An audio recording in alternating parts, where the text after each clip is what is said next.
Siguiendo con la parte de geometría, sin embargo, ya dejando un poco de lado la cuestión de los triángulos, ángulos y el cálculo de medidas, vamos a ver ahora algunas figuras que se denominan sólidos. Básicamente son dos, la pirámide y el prisma.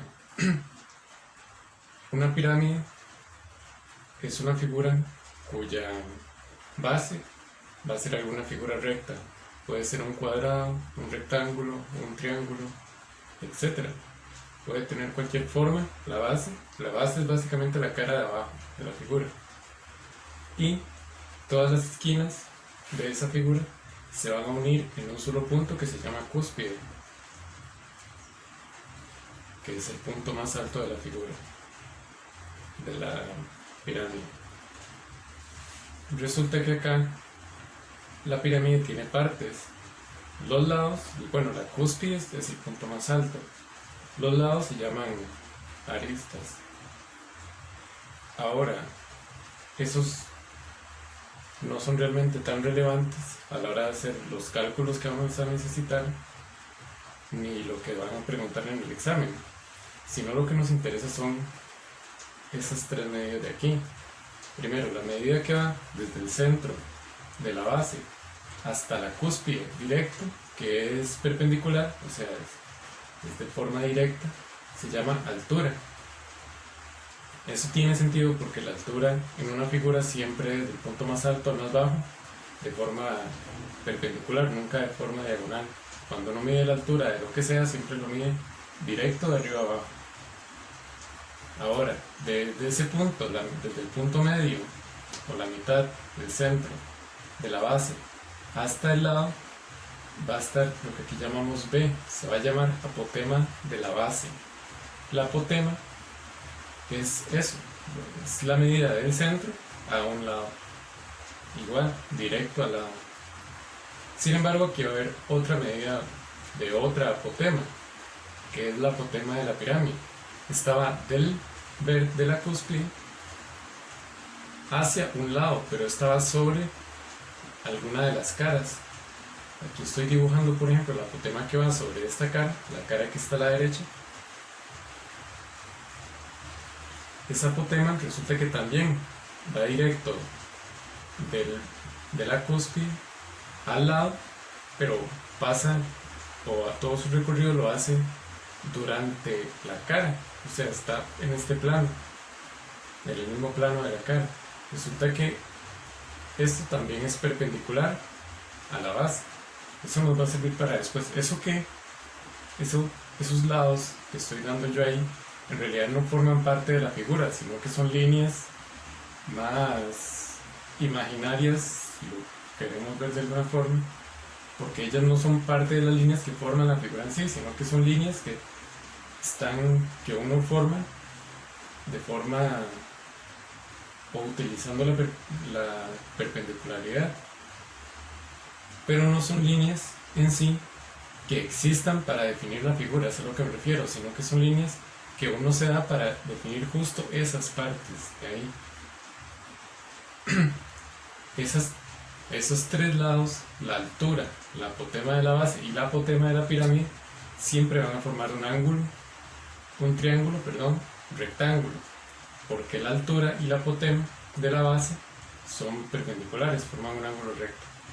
De hecho, eso que acabo de decir es lo mismo que puse aquí. Ese triángulo que se forma ahí en rojo, básicamente lo estoy sacando o recalcando fuera de la figura. Si tenemos la altura, tenemos B, que es la apotema de la base, y A, que es la apotema de la pirámide.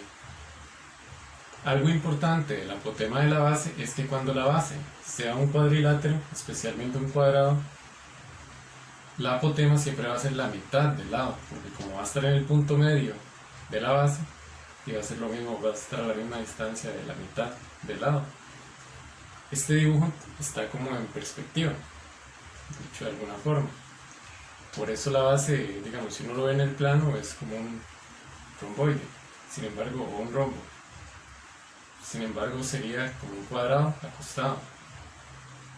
Eso que acabo de decir de la medida del apotema de la base, cuando la base es un cuadrado, es importante, Cuando la base es un cuadrado, la apotema de la base va a ser la mitad del lado del cuadrado. En otros casos, por ejemplo con el triángulo, si la base es un triángulo no se cumple, o si la base es un rectángulo se cumple, pero dependiendo del lado en el que uno esté, porque va a tener ahí dos apotemas. Resulta que esos lados imaginarios, dicho de alguna forma, los vamos a ver así, imaginarios porque, repito, no forman parte de la figura para formarlo, forman un triángulo rectángulo, entonces de fijo cumplen eso que viene aquí arriba. Es el teorema de Pitágoras. Vean que la hipotenusa es la apotema de la pirámide, porque es el lado opuesto al ángulo recto. Los otros dos, la altura y la apotema de la base, son los catetos. Entonces forman que la hipotenusa es igual a la suma de los catetos, todos al cuadrado, o cada número al cuadrado.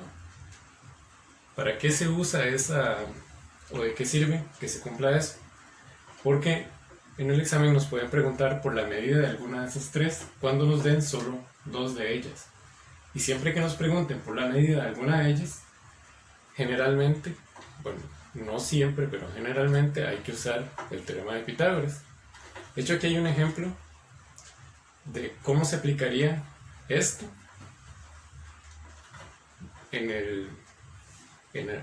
cómo sería una pregunta de examen de eso, prácticamente. Aquí por el momento no vamos a meternos tanto en la figura en general, sino un poco después cuando ya estamos calculando áreas. Digamos que por el momento, por esta semana, solo nos interesa esto, el triángulo que se forma con la altura, la apotema de la base y la apotema de la pirámide. No nos vamos a meter aún con toda la figura. Dice, aquí el ejemplo, en una pirámide de base cuadrada, el lado de ese cuadrado es 6 y la apotema de la pirámide es 10. ¿Cuánto mide la altura de dicha pirámide? En esta clase de ejercicios vean que involucran el lado del cuadrado, la apotema de la pirámide, y me preguntan por la altura. Siempre que me pregunten por alguno de esos tres elementos, altura, apotema de la pirámide o apotema de la base, hay que basarse en ese triángulo. O sea, no hace falta dibujar toda la figura, sino yo me puedo basar directamente en ese triángulo. Y tengo que ir poniendo los datos que ahí vienen. Dice que el lado del cuadrado, que la pirámide tiene una base cuadrada, y el lado de ese cuadrado es 6. ¿Eso de qué me sirve? Justo yo hace un momento dije que la apotema de la base, cuando la base es un cuadrado, es la mitad del lado del cuadrado. Como el lado del cuadrado es 6, entonces la apotema en este caso va a ser 3. Ahora dice, la apotema de la pirámide es 10. ¿Dónde va la apotema de la pirámide? Va acá, es la hipotenusa. Esto va a medir 10. Y me preguntan cuánto es la altura de la pirámide. ¿Cuál sería la altura de ahí? Sería este lado. Justo. H. Entonces aquí uno forma un triángulo, un rectángulo. Para calcular H podemos usar entonces el teorema de Pitágoras, que en este caso sería 10 al cuadrado es igual a la suma de los otros dos catetos, h más 3 al cuadrado. Recordemos que aquí hay que primero elevar cada número al cuadrado. 10 a la 2 es 100, 3 a la 2 es 9, y cuando el 9, aquí la idea es dejar la letra sola. Entonces el 9 está sumando la letra, yo lo puedo pasar al otro lado, pasándolo a restar. $100 menos 9 sería 91. Entonces h al cuadrado es igual a 91. Para calcular el h, para quitar el cuadrado, y recordemos que nada más hay que sacar una raíz. H es igual a raíz de 91. Ya lo que es una calculadora va a ser la medida de esa altura. Vean que en esta primera, este primer acercamiento a la pirámide, lo que vamos a hacer es calcular es altura, base de la pirámide o apotema de la... altura, apotema de la pirámide o apotema de la base. Para eso vamos a usar meramente ese triángulo. Hice la figura para que sepamos cómo se obtiene, a dónde sale ese triángulo. Sin embargo, con la figura, repito, aún no nos vamos a meter. Para resolver esta clase de ejercicio, lo que uno va a hacer es del problema que a mí me den, yo voy a obtener la información o voy a tratar de poner los datos donde corresponda, y cuando los tenga vamos a usar el famoso teorema de Pitágoras para calcular el lado que nos piden en el respectivo problema.